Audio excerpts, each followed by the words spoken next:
Bangladesh is in turmoil. Violent mobs have plunged the nation into chaos. Key government buildings have been overrun. The streets are filled with protesters clashing with security forces. This wave of unrest has shaken the nation to its core, leaving citizens fearful and uncertain about the future.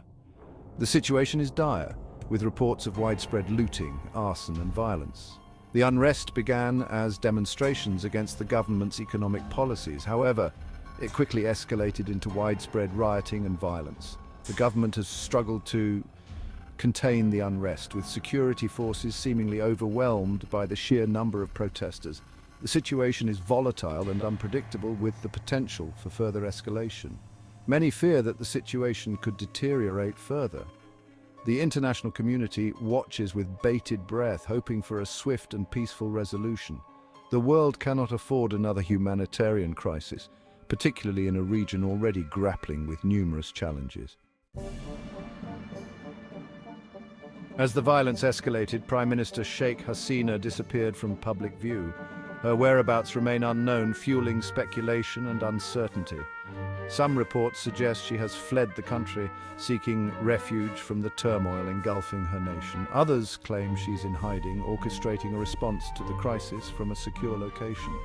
The absence of clear and reliable information has only heightened the sense of panic and confusion. The government, already struggling to maintain order, is now grappling with a leadership vacuum. The lack of clear direction from the top has hampered efforts to coordinate a response, further emboldening the mobs. The disappearance of Sheikh Hasina is a significant blow to Bangladesh. As the country's longest-serving prime minister, she was a symbol of stability and continuity in a volatile region. Her absence has left a void in Bangladeshi politics, raising questions about the future direction of the nation.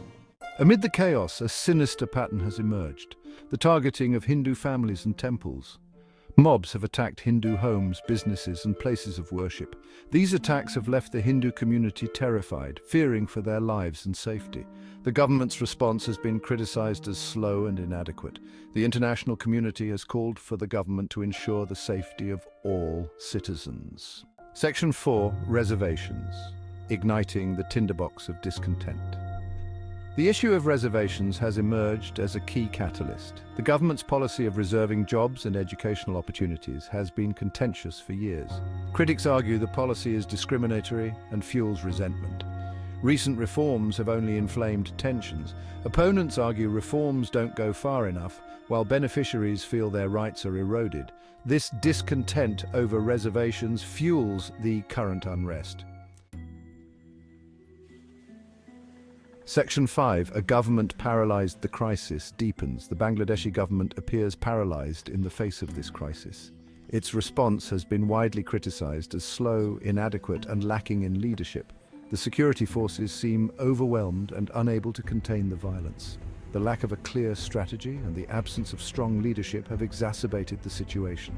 The international community has urged the Bangladeshi government to restore order and protect its citizens. Calls are growing for a neutral third party to mediate between the government and the protesters. The situation demands decisive action, but the government appears caught in a web of inaction and indecision. The current crisis has exposed the fragility of Bangladesh's democracy and the deep divisions within its society. The government's failure to address the root causes of the unrest has created a dangerous vacuum, which is being filled by violence and chaos. Section 6. A nation on edge. Unrest grips Bangladesh. Bangladesh stands at a crossroads. The current unrest has shaken the nation to its core. The violence, the fear, and the uncertainty have left citizens reeling. The government's response has been inadequate, further eroding public trust. The international community watches with concern, urging all parties to choose dialogue and reconciliation. The path forward for Bangladesh is fraught with challenges. Addressing the underlying grievances, healing the divisions within society, and rebuilding trust in institutions will require a long and arduous process. The people of Bangladesh deserve a future free from violence and fear. The international community must stand ready to support Bangladesh in its hour of need, providing humanitarian assistance and diplomatic support to help the nation find a path towards peace and stability.